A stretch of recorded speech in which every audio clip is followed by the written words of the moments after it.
This is Land of Havilah, Job 7. Job still speaking and changing subjects. He says, verse 1, "Isn't a man forced to labor on the earth? Aren't his days like the days of a hired hand?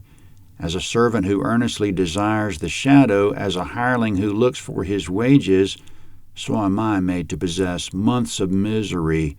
Wearisome nights are appointed to me. When I lie down, I say, when shall I arise, and the night be gone? I toss and turn until the dawning of the day. My flesh is clothed with worms and clods of dust. My skin closes up and breaks out afresh." Comment: Job says, "I've been in misery for months. The nights are the worst. I toss and turn. It seems like morning will never come. My days are no better. They're like the days of a forced laborer who works in the sun and dreams of the shade. His hope is that one day there'll be some kind of payoff. My sores are full of dirt and worms. They heal over and break out again." Coming up, Job feels like this can't go on much longer. It's bound to kill him. Verse 6, "My days are swifter than a weaver's shuttle and are spent without hope. Oh, remember that my life is a breath. My eye shall no more see good. The eye of him who sees me shall see me no more. Your eye shall be on me, but I shall not be." Comment: I'll vanish from the earth. Coming up, he contemplates Sheol, which is the place of the dead. Verse 9, "As the cloud is consumed and vanishes away, so he who goes down to Sheol shall come up no more. He shall return no more to his house, neither shall his place know him any more. Therefore I will not keep silent.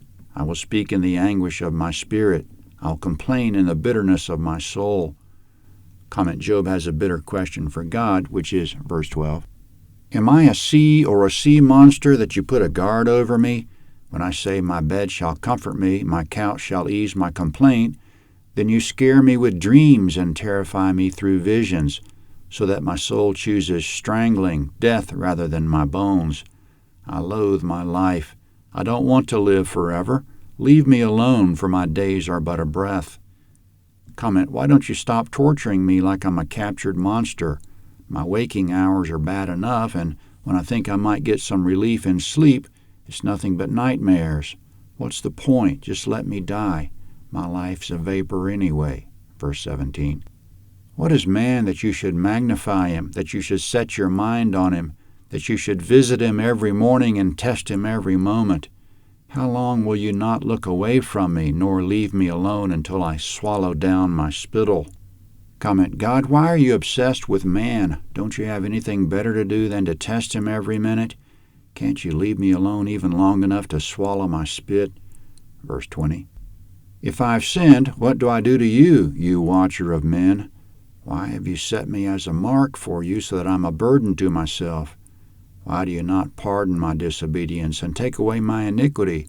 For now I shall lie down in the dust. You'll seek me diligently, but I shall not be." Comment: Job says, if I sin, how does that hurt you, you watcher of men? What did I do that you're targeting me? Why make me a burden to myself? If I did something wrong, why not pardon me? All you're doing is killing me. When I'm gone, you'll find me no more. We might take note here that Job has asked a lot of bitter questions, but he hasn't written God off. The first line of the book of Hebrews in the New Testament is that God spoke through the old-time prophets in various ways. That statement applies to the book of Job, that God is speaking in one of those various ways through poetry, telling us that he knows our miseries and the questions that arise from them. He can formulate the questions more eloquently than we can. He understands human misery. Anyone who suffers in this life probably hasn't asked a single question that Job didn't ask. Jesus was, quote, a man of sorrows and acquainted with grief, Isaiah 53:3, or as various translations give it, interestingly enough, a man of suffering and acquainted with disease or sickness or pain or illness. That's not necessarily to be interpreted that Jesus was personally affected by disease, but he was acquainted with it, at least in the sense that he knew about it.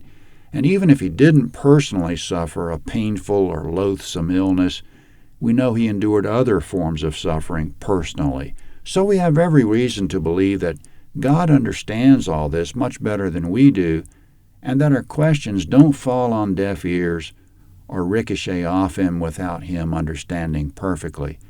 Job 8 is next.